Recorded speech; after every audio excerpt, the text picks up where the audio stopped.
라는 제목으로 말씀 증가하겠습니다. 우리가 생활하다 보면 이 두 개의 상반된 상황에 직면할 때가 있는데요. 그렇게 되면 굉장히 난처한 상황에 처하게 될 수 있습니다. 또 특별히 직장 생활 하시는 분들 가운데는 뭐 직장 상사의 말 듣긴 들어야 되겠는데 말이 서로 달라가지고 한 사람은 이렇게 말하고 또 다른 사람은 저렇게 말하면 도대체 누구의 말을 들어줘야 되는가, 그런 경우 좀 입장 난처해하면서 도대체 무슨 장단에 맞춰야 되는가, 그런 말을 하기 쉽습니다. 화면 올려주세요.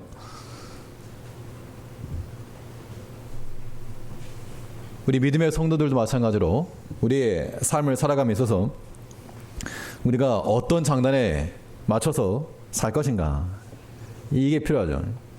직장인데 애아니겠지만 빨리 해라, 천천히 해라, 누구 장단에 맞춰야 되느냐. 자, 이 장단이라고 하는 말을 다른 말로 바꾸면 이거는 자신의 명확한 입장이라는 겁니다. 뭐 예전에 어떤 이 동생에 관한 그 질문에 던졌을 때 얼굴은 조금 가렸지만 유명한 세 분들이죠. 이 가운데 계신 분이 그분이고, 동성애 반대하십니까? 그 질문에 대해서 잘 안 보일지 모르지만 그 밑에 자막에 보면 과거에 저는 동성애가 죄라는 명확한 입장을 가지고 있었습니다. 그러나 입장이 바뀌었는 모양입니다. 그러니까 이 질문에 대해서는 본인의 입장이 본인이 맞추는 장단되는 겁니다. 우리 모든 선택도 마찬가지입니다. 내가 무엇을 선택하는가, 그것이 본인의 입장이요, 또 그 본인이 나아갈 방향을 선택해 주는 겁니다. 뭐 고전적인 거 하는 거지만 항상 하는 고민 가운데 하나지만, 뭘 먹을래? 짜장면 먹을래? 짬뽕 먹을래? 결국 우리 영적 싸움도 마찬가지로 우리가 어떠한 노선에 서서 무엇을 맞춰 살 것인가. 오늘 본문에서는 우리가 할렐루야라고 하는 이 노래의 장단에 맞춰 하나님 섬겨야 될 것을 보여주고 있습니다. 오늘 본문에 총 4번의 할렐루야가 등장하게 되는데, 먼저 이 19장 1절을 보시면, 이일 후에 내가 들으니 하늘에 허다한 무리의 큰 음성 같은 것이 있어 가로되 할렐루야, 구원과 영광과 능력이 우리 하나님께 있도다. 신약에서 할렐루야가 등장하는 곳은 이 계시록 19장인데, 우리가 보통 어떻게 할렐루야를 알고 있는가 하면, 뭐 강사님 나오시거나 누구 나오면 할렐루야 이런 인사법으로서의 할렐루야가 아니고, 그 뜻은 너희 하나님을 찬양하라, 그죠? 그러니까 할렐루야, 그 인사법하고는 관계가 먼 겁니다. 두 번째 할렐루야는 어디 나오는가 하면 19장 3절에 보시면, 두 번째 가로되 할렐루야 하더니 그 연기가 세세토록 올라가더라. 뭐라 그렇길래 할렐루야 그랬는가? 그 내용에 대해서는 19장 2절에 기록된 대로 그의 심판은 참되고 의로운지라 음행으로 땅을 더럽게 한 큰 음녀를 심판하사 자기 종들의 피를 그 손에 갚으셨도다 하고, 심판에 관하여 할렐루야 외치고 있고, 세 번째 할렐루야는 19장 4절에서 또 24장로와 네 생물이 엎드려 보좌에 앉으신 하나님께 경배하가로되 아멘 할렐루야 하니, 24장로와 네 생물은 이미 우리가 앞 5장에서 봤던 부분입니다. 그 모든 천상의 존재들이 아멘 할렐루야 외쳤고, 마지막 네 번째 할렐루야는 19장 6절에서 또 내가 들으니 허다한 무리의 음성도 같고 많은 물소리도 같고 큰 뇌성도 같아서 가로되 할렐루야 주 우리 하나님 곧 전능하시니가 통치하시도다. 네 번의 할렐루야가 나오는데 각각에 있어서 도대체 무슨 내용을 가지고 하나님을 찬송하고 할렐루야를 외쳤는가, 그 네 가지의 속성을 한번 들여다보자는 겁니다. 이 할렐루야 그러면 우리가 일반적으로 많이 들어서 알고 있지만 이 거목에 쓰여진 것이 히브리어 글자이고 오른쪽부터 읽는 겁니다. 그래서 철자를 따라 이렇게 읽는 건데 할렐루야 이렇게 읽는 겁니다. 근데 실제로 여기에는 모음이 없습니다. 자음으로만 기록되어 있어가지고 읽을 수 없는데 여기에 빨간색 표시된 것은 모음을 붙여놓은 겁니다. 그래서 할렐루야. 보통 구약 성경에서나 이게 글로 쓰여질 때는 저런 식으로 모음이 없이 저렇게만 써있게 되는데, 그래서 무슨 일이 벌어지는가 하면 하나님이라고, 여호와 하나님이라고 하는 단어를 표시를 할 때 나머지 단어들은 상관없는데 하나님에 대해서는 함부로 발음을 안 했다는 겁니다. 그래서 이게 이제 오른쪽부터 읽으면 요해, 바브해라고 하는 단어인데, 철자인데 이걸 하나님이라고 읽지 않으니까 이 모음을 못 붙인 거예요. 그러니까 우리식으로 말하면 기역, 니은, 디귿, 리을만 써놓으면 이게 가나다란지 건어더런지 모르는 것처럼 저렇게 자음만 4개 써놓으면 읽지 못한다는 겁니다. 그래서 구약상에서 주라고 하는 명칭을 나타낼 때 아도나이라고 하는 말을 썼는데, 저 네 글자에다가 테트라 마그나타라고 하는데 저 4개의 철자에다가 아도나이라고 하는 모음을 갖다 붙인 게 야훼 이렇게 나오는 겁니다. 야훼 하나님이라고 하는 말은 아도나이 하나님이란 그런 의미가 되는 거죠. 이 할렐루야라고 하는 이 말에 대해서 이 뜻은 첫 번째, 무엇을 맞춰서 무슨 장단이 어떻게 행동하는 것이 이 할렐루야 장단에 맞추는 것인가. 첫 번째 할렐루야는 하나님의 구원에 맞춰 살아갈 것을 말하고 있는 겁니다. 즉 우리 믿음의 성도들이 하나님의 구원하심을 따라 그 구원에 맞춰 행할 때 이것이 할렐루야를 외치며 살아가는 구원받은 백성들의 모습인 겁니다. 하나님을 향하여서 노래하는 것인데, 이 1절에서는 이일 후에 내가 들으니 하늘의 허다한 무리에 큰 음성 같은 것이 있어 가로되 할렐루야, 구원과 영광과 능력이 우리 하나님께도다. 이 구원과 영광과 능력이 서로 별개의 것이 아니고 하나님이 우리를 구원하신 것이 우리의 영광이요, 하나님의 영광이요, 하나님께 영광이요, 또한 그의 능력을 나타내었다는 겁니다. 우리를 구원하신 것, 구원함 받은 우리는 그 하나님을 기억하여 찬양하며 하나님을 높이는 것, 이것이 하나님을 섬기는 자들의 본 모습이 되는 겁니다. 이 오전 시간에 말씀드렸지만 우리 구원이라 말할 때는 양면이라 그랬죠. 어디로부터의 구원입니까? 죄로부터의 구원이에요. 죄로부터의 구원. 죄에 빠져있던 우리를 우리 스스로 나을 수 없었는데, 그런데 우리를 건져냈다는 겁니다. 그러니까 우리를 건져내셨으므로 거기 다시 들어가는 것은 이상한 거. 참 이상하다. 예수님께서 요한복음 5장 14절 말씀을 보면 그 예수께서 성전에서 그 사람을 만나 이르시되 보라 내가 나았으니 더 심한 것이 생기지 않게 다시는 죄를 범치 말라 하시니, 그 죄에 대해서 다시 범치 말라, 반복적 죄악들 이겨내라, 그것을 우리에게 명하고 있습니다. 약해지지 말고 우리는 사망을 패하신 그 예수 그리스도를 따라 우리 삶 가운데 달아오는 모든 죄악들도 다 패하고 이겨내야 됩니다. 이 사사시대에 여호와의 목전에 악을 행하였던 그 백성들에게 하나님께서 심판하셨죠. 죄를 범하게 되면 하나님께서 주신 모든 은혜의 선물들을 다 잃어버리게 되어 있다는 겁니다. 아닌 것 같지만 어느 순간 다 상실해버리고 말아요. 그러니까 하나님 말씀대로 사는 것이 가장 안전한 거. 아무리 머리가 좋아서 이리저리 머리 굴리고 해봐야 하나님 못 이겨 먹을 것 같으면 그냥 그 말씀 순종하며 사는 것이 가장 복되고 가장 속편하고 가장 안전한 겁니다.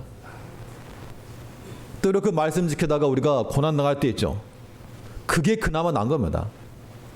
불순종한 결과로 고난 당하는 것보다 주의 말씀 순종하다가 당하는 아픔과 고난, 그게 더 나으니까 아무쪼록 우리가 이 죄 지는 일에 돌아가서 안 됩니다. 구원의 즐거움이라고 하는 것은 죄를 가까이 하지 않고 거룩과 정결함을 지킬 때 나아가는 겁니다. 그 대표적인 예가 다윗이 보여줬죠. 다윗처럼 하나님을 사랑하고 그의 붓을 들어 노래했던 그 사람이 없는 겁니다. 근데 그가 형통한 길을 걸어 우리 모두가 다 원하는 바 만사형통해서 왕이 되었으니 엄청난 성공이죠. 그 성공한 결과 왕궁에서 편히 거닐다가 범죄하고 말았는데, 그가 그 범죄하고 난 후에 정말 간절히 기도했던 내용이 무엇입니까? 내 심령의 구원의 기쁨을 회복시켜 주시기를 그렇게 구하지 않았습니까? 이제 하나님을 떠나 세상과 짝하고 나가면 하나님 믿는 즐거움 다 사라집니다. 죄 짓고 다녀보시라는 얘기예요. 뭐 즐거움이 없다는 얘기입니다. 그러나 우리가 비록 약할지라도, 약한 것 투성이라도 하나님을 가까이 하고 하나님을 믿는 즐거움에 거하게 되면 그것이 우리를 살리는 겁니다. 우리 발걸음을 힘있게 하는 길이 되는 겁니다. 죄 예수 구원하신 하나님을 생각하여서 다시 죄로 돌아가는 어리석은 자가 되지 않아야 되겠습니다. 또 구원이라고 하는 것은 죄로부터의 구원이요, 또한 생명을 향한 구원이라 했죠. 생명을 향한다는 것은 우리의 구원의 표대, 목표 지점을 향해서 나아가야 될 것을 말하고 있습니다. 하나님께서 우리를 용서하실 때 도덕적 중립 상태로 놓지 않으시고 그리스도의 의를 입혀 우리로 하여금 더 이상 죄와 관계없는 사람으로 만드셨으므로 이제 우리는 마치 바울 사도가 고백했던 것 같이 내가 표대를 향하여 내가 쫓아가노라, 그 마음을 가지고 우리가 생명을 향하여 달려나갈 수 있는 우리가 되어야 됩니다. 그래서 하나님의 구원에 맞춰 죄로부터 피하고 생명을 향하여 들어가는 것, 이것이 할렐루야 입장, 하나님을 찬양하는 자들의 그런 장단이 되는 겁니다. 둘째로 이 성도들이 무엇에 맞춰 살아가야 되겠는가? 두 번째 할렐루야는 하나님의 심판에 맞춰 행동해야 한다는 겁니다. 하나님의 심판에 맞춰 행동하래. 19장 3절을 보시면 두 번째 가로되 할렐루야 하더니 그 연기가 세세토록 올라가더라. 두 번째 할렐루야의 내용인즉슨 하나님의 심판에 관하여 말하고 있습니다. 물론 저 그림 자체는 조금 그냥 참고상인데, 그 내용은 19장 2절에 나왔죠. 2절 말씀에서 그의 심판은 참되고 의로운지라 음행으로 땅을 더럽게 한 큰 음녀를 심판하사 자기 종들의 피를 그 손에 갚으셨도다 하고, 두 번째 할렐루야 내용은 하나님의 심판이 참되시다, 그 이야기입니다. 하나님 무엇에 심판하시는가? 죄에 대한 심판이죠. 그러면 하나님의 백성들은 하나님의 심판에 직면하는 자들이 되어서 안 될 것이고 항상 하나님 은혜에 맞는 자가 되어야 됩니다. 하나님께서는 죄와 불순종에 대해서 심판하심으로 우리는 그 불순종의 결과가 무엇인지를 미리 보고 피하는 자들 되어야 되겠습니다. 이 불순종의 결과, 이 순종의 결과와 불순종의 결과를 우리가 기억할 때, 이 불순종의 결과는 저와 같은 겁니다. 열심히 곡괭이로 땅을 파는데 파는 족족 자기는 이제 떨어지는 겁니다. 그래서 이사야 1장 20절 말씀 보시면 너희가 즐겨 순종하면 땅의 아름다운 소산을 먹을 것이요, 여기까지 좋은데 그 다음 21절을 보니까 너희가 거절하여 배반하면 칼에 삼키우리라, 여호와 입의 말씀이니라. 음녀가, 여기서 말하는 음녀라고 하는 것은 짐승의 신부였던 음녀죠. 하나님을 대적하고 하나님을 방해하고 세상을 따라가던 자들이 취하였던 붉고 자주색 옷과 금과 은과 보석으로 치장한 그 부가 성공의 증표가 되지 못한다는 겁니다. 그러니까 돈 많은 게 성공의 증표가 아니고, 높은 자리에 올라가는 게 성공의 증표가 아니고, 애들이 공부를 잘해가지고 좋은 학교 가는 거, 이게 성공의 증표가 아니라는 겁니다. 그것으로 치부하였던 그 음녀가 마지막 어떻게 되었는가? 그러면서 우리 여전히 크게 좋아 보이는 거죠. 가치관과 관점 자체를 바꿔야 됩니다. 우리의 인생에 추구하는 바가 세상의 추부가 되어서 안 되고, 오직 복음과 함께 받는 고난, 말씀은 순종하다가 당하는 고난, 그렇게 살았던 자들이 참된 기쁨과 즐거움으로 회복될 것을 말하고 있습니다. 우리 18장 20절을 보시면, 18장 20절 바로 앞에 이 바벨론에 무너지는 것 가운데서 은과 금과 보석으로 치장하였던 금녀는 애통하며 망할 것이고, 반대로 주 안에서 고난당했던 순교하였던 자들이 다시금 일어나 주를 찬송할 것을 말하고 있는데, 우리 18장 20절에 보면 하늘과 성도들과 사도들과 선지자들아, 그를 인하여 즐거워하라. 하나님이 너희를 신원하시는 심판을 그에게 하셨음이라 하더라. 결과적으로 즐거워할 백성들이 누구인가? 붉은색 옷, 자주색 옷, 금관과 보석으로 치장한 그런 사람들이 즐거워할 것이 아니고, 성도들과 사도들과 선지자들아, 하나님의 말씀 순종하다가 비록 피를 흘리며 죽었을지라도 그들이 참으로 즐거워할 자들일 것이라. 그러므로 우리는 하나님 앞에서 불순종의 결과로서 심판을 당하는 자들이 아니고, 우리는 하나님을 경외하는 마음을 가지고 하나님을 섬기는 자들 되어 마땅합니다. 심판하시는 하나님이니까 하나님을 두려워하고 경외하는 마음이죠. 근데 경외한다는 게 무엇인가? 하나님을 경외한다는 것은 하나님을 위하여 사는 겁니다. 하나님 위하여 사는 것. 그의 길을 평탄케 하며 주의 길을 위하여, 모든 권세가 하나님께 있으므로 우리의 생명과 행복도 이거 하나님께 있다는, 어디에 다른 데 있지 않고 하나님께 있다는 것을 우리는 기정사실로 못 바꿔 나가야 됩니다. 하다못해 화무 11홍, 열흘 만에 떨어질 그러한 권세를 가진 자들에게도 사람들이 잘 보이려고 얼마나 줄을 서야 됩니까?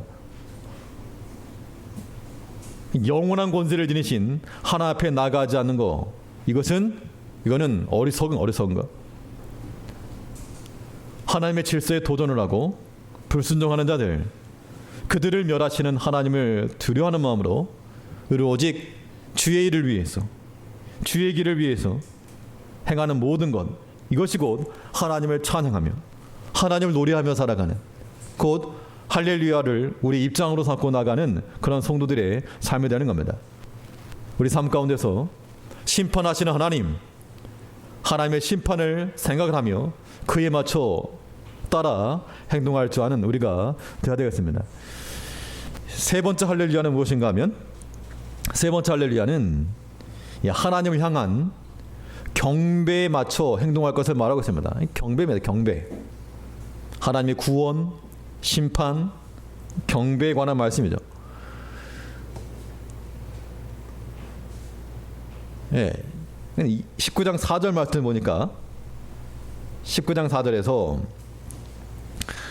또 24장로와 네 생물이 엎드려 보좌에 앉으신 하나님께 경배하여 가로되 아멘 할렐루야 하니, 24장로와 네 생물이 하나님의 보좌 앞에 있다가 하나님께 경배하여 가로되, 즉 하나님을 향하여 경배한 그 모든 것을 가리켜 아멘, 참으로 그러하다, 참으로 그러하다, 하나님을 찬양하라, 아멘 할렐루야 하니.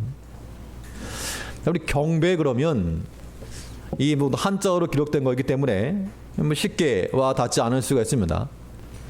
그럼 경배라고 하는 것은 우리가 어떻게 행하는 것인가? 경배하는 방법은 입으로가 아니고, 하나님을 향한 경배는 무릎으로 하는 거, 무릎으로 하는 거. 그러니까 그 누구라도 하나님을 향하여서 무릎을 꿇는 자들, 그들이 곧 하나님을 경배하며 하나님을 높이며 사는 사람들이라는 겁니다. 하나님을 경배한다는 것과 무릎을 꿇는다는 것이 거의 동요처럼 사용되고 있는 구절이 있는데, 시편 95편 6절을 보시면 오라 우리가 굽혀 경배하며 우리를 지으신 여호와 앞에 무릎을 꿇자. 그러니까 우리가 하나님 앞에 무릎 꿇는 것이 하나님을 경배하는 겁니다. 그러니까 하나님을 경배하는 삶을 살아가시려면 어떻게 하시겠습니까? 하나님 앞에 무릎을 꿇는 겁니다. 사람에게는 그럴 필요 없지만 하나님 앞에 우리 무릎을 꿇어야죠. 그런 의미에서 이번 성경 필사하신 분들 제가 좋은 거 하나 좀 했는데 그러니까 안 받아가시면 안 됩니다. 받기 싫다고 막 놓고 가면 안 됩니다. 의자를 하나 준비했는데요. 기도 의자입니다. 기도 의자. 기도하셔야 됩니다. 어떻게 앉는지 설명을 드릴게요. 자, 쪼그려 앉으면 다리 쥐납니다. 자, 앉는 방법은 아이고 물어봐. 완전히 무릎 꿇어야지만이 앉을 수 있습니다. 잘 안 보일지 모르겠지만 엉덩이에다 의자를 깔아야 되는데요. 발등이 땅에서 떨어질 때까지 아무튼 무릎을 팍 꿇어야 됩니다. 그래야지 딱 앉혀지지. 어설프게 앉으면 아무튼 종아리 걸려가지고 이거 이도저도 아닌데 아무튼 백도천경 천도만경이라 그랬으니까 100번 아무튼 성경하고 기도는 같이 가는 겁니다. 혹시 받고 싶으신 분, 나는 성경 필사 못했는데 좀 받고 싶습니다. 그럼 열심히 쓰십시오. 아니면 공동 구매 가능합니다. 얼마 안 하니까. 사실 저거 여러분한테 하나씩 드리고는 싶은데 아무튼 성경 필사 열심히 하시기 바랍니다. 아무튼 우리가 무릎으로 하나님 앞에 나가는 것, 이건 하나님 경배하는 모습이에요. 나는 다리 아파서 무릎 꿇고 부릅니다. 의자에 앉아서라도 하나님을 찾고 하나님이 우리에게서 존중받으시고 귀한 손님으로 모셔져야 됩니다. 이게 지극히 합당한 거죠. 하나님을 경배하는 자들마다 그 입에서 찬송 소리가 끊어지지 않는다는 겁니다. 아멘 할렐루야. 우리 4절과 5절 말씀을 다시 보시면 또 24장로와 네 생물이 엎드려 보좌에 앉으신 하나님께 경배하여 가로되 아멘 할렐루야 하니 보좌에서 음성이 나서 가로되 하나님의 종들 곧 그를 경외하는 너희들아 물온 대소하고 다 우리 하나님께 찬송하라 하더라. 하나님 우리가 귀히 여기며 존중히 여기며 우리에게 찾아오신 손님인데 손님을 좀 잘 극진히 대접해야죠. 하나님 우리의 손님과 동시에 주인장이십니다. 그러므로 우리 삶에서 하나님이 배척받지 아니하시도록 하나님께 소홀함 대접이 되지 아니하도록 우리가 하나님을 향하여서 무릎을 꿇어 그를 높이며 또한 그의 말씀을 들을 줄 아는 우리 성도님들 되셔야 되겠습니다. 마지막 넷째로 네 번째 할렐루야는 무엇인가? 네 번째 할렐루야는 하나님의 통치입니다. 하나님의 통치. 하나님의 통치라고 하는 것은 하나님을 우리의 주권자요 왕으로 인정한다는 겁니다. 19장 6절에 보니까 또 내가 들으니 허다한 물의 음성도 같고 많은 물소리도 같고 큰 뇌성도 같아서 가로되 할렐루야 주 우리 하나님 곧 전능하신 이가 통치하시도다. 하나님께서 다스리시는 그 나라 참 복되고 아름다운 겁니다. 누가 지도자가 되는가에 따라서 그 백성들에게 평안이 임하기도 하고 아픔이 임하기도 하는데 이 근래 들어서 성경상에 나왔던 옛 선지자들의 심정을 조금이나마 공감을 하게 됩니다. 그 왕들이 하나님을 경외하고 잘 살면 좋겠는데 도리 우상을 섬기고 하나님을 대적하고 나갔을 때 그 선자들의 마음이 어땠을까? 얼마나 마음이 아팠을까? 그러면서 나라를 위해서 구하고 이 땅의 백성들이 하나님 경외하는 법을 배우게 하고 그걸 기도했을 것 같습니다. 시기적으로 참 그 어느 때보다 나라를 향한 그 기도가 막 나오는데 요즘 막 속이 상하기도 하고 마음이 아프기도 하고 이럴 때일수록 우리가 나를 위해서 같이 기도해야 되겠습니다. 이건 무슨 네 편 내 편도 아니고 하나님께서 이 땅 지켜주셔서 하나님의 교회들이 바로 나아갈 수 있도록 또 믿는 가정들이 든든히 세워져 나갈 수 있도록 하나님 믿는 백성들 긍휼히 여겨달라고 아무튼 나라를 위해서 기도하셔야 됩니다. 누가 통치를 하는가? 사람을 보면 갑갑한데 그래도 우리는 하나님의 통치를 받는 자들이므로 우리는 하나님의 뜻을 따라 하나님의 명령과 그 말씀에 충실한 백성들이 되어야 되겠습니다. 내가 또 6절에서 내가 또 들으니 허다한 물이 음성도 같고 많은 물소리도 같고 큰 뇌성도 같아서 가로되 할렐루야 주 우리 하나님 곧 전능하신 이가 통치하시도다. 하나님의 통치를 받는다는 것은 하나님의 지도를 잘 따른다는 겁니다. 우리가 남의 지도를 받는 뜻이죠. 지도 아래 있다는 뜻입니다. 하나님의 지도를 받고 통치를 받는다는 것은 마치 뭐 같은가 하면 우리 삶 가운데 하나님의 뜻을 따라서 우리가 마치 하나님께서 우리 인생의 지휘자나 주권자가 되셔서 그 안에서 우리가 한 마음, 하나 일치됨을 누리는 겁니다. 사사기 5장 11절 말씀을 보면 이런 말씀이 있습니다. 활 쏘는 자의 짓거림에서 멀리 떨어진 물 깃는 곳에서도 여호와의 의로우신 이를 칭술하라. 그 이스라엘을 다스리시는 의로우신 이를 칭술하라. 하나님의 다스리신 것을 칭술하라. 말하라. 직접 내 입으로 말해라. 하나님이 우리를 다스리시고 하나님 내 삶 가운데 역사하시고 하나님 나의 주권자시오. 나와 우리 가정과 또 이 사회와 교회와 나라의 주권자시오 통치자이심을 또한 칭술하라. 그 백성들이 하나님께 구하는 겁니다. 이제 우리가 하나님 앞에서 무슨 장단에 맞춰 춤을 출래? 그러면 우리는 무슨 장단에 맞춰야 될까요? 오늘 그냥 제목대로 할렐루야 장단에. 무슨 장단에 맞출래? 난 할렐루야 장단에 맞추겠다.